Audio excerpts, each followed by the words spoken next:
When I play the Dorian mode, I base it around 3 notes per string. And when you play alternate picking, it makes it difficult because the first string will be down, down, but the next string will be up, down, up.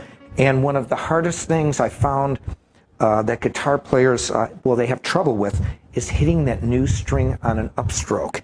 And that's one of the things that I worked really hard to master. That you could go down, up, down, up, down, up. And it's that up, down, up that screws everybody up. And that's the thing that I learned. When I play this particular pattern, I actually use 2 different patterns. The first one starts like this. From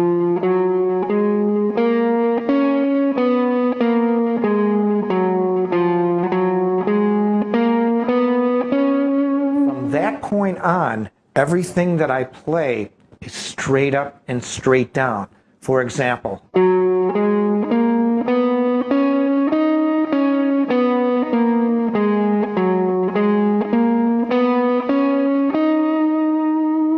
so it would sound like this.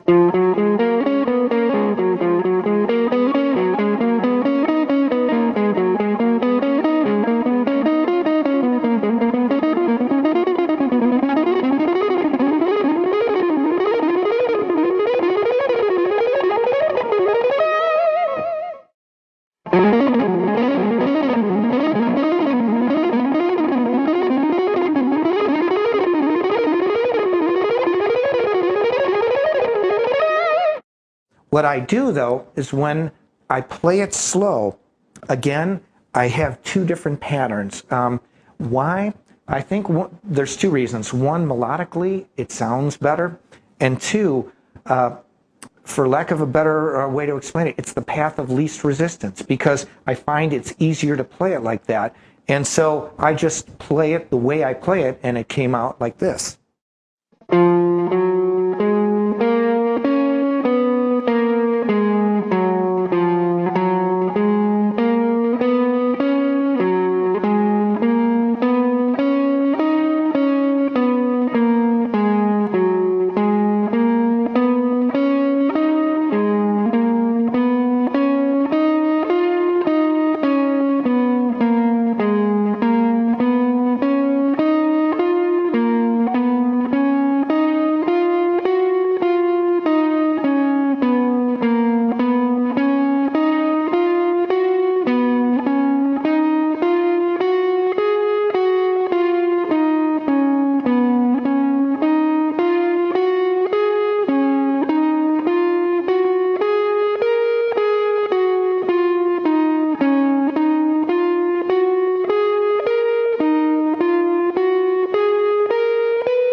A lot of people have commented that I have a very unusual picking technique, which is true.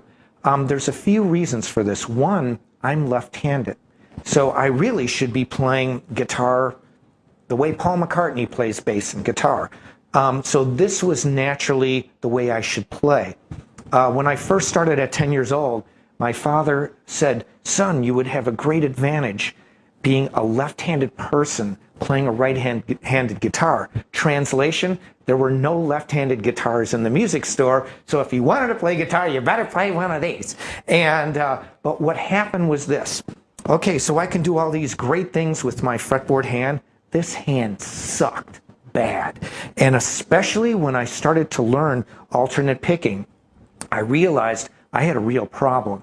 And one of the reasons that I play like this is when I was growing up, I was very little for my age. So I was vertically challenged as a child, and my arm was so little that I literally had to stretch my arm out to play, and I held on to the guitar for dear life. But I learned something about the way I play that I have in common with almost every quote great unquote guitar player. And that's whether you put your hands on a guitar, whether you hold your hand like Al Di Meola or Robert Fripp, or like Eddie Van Halen or Yngwie, or come around like George Lynch, none of it matters. The only thing that matters that all of us have in common two things.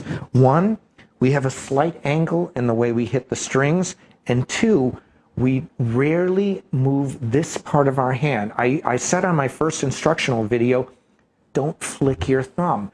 When you watch great players, whether it's Steve Morse playing like this, it comes from either the elbow or the wrist or both, but it rarely comes from the fingers.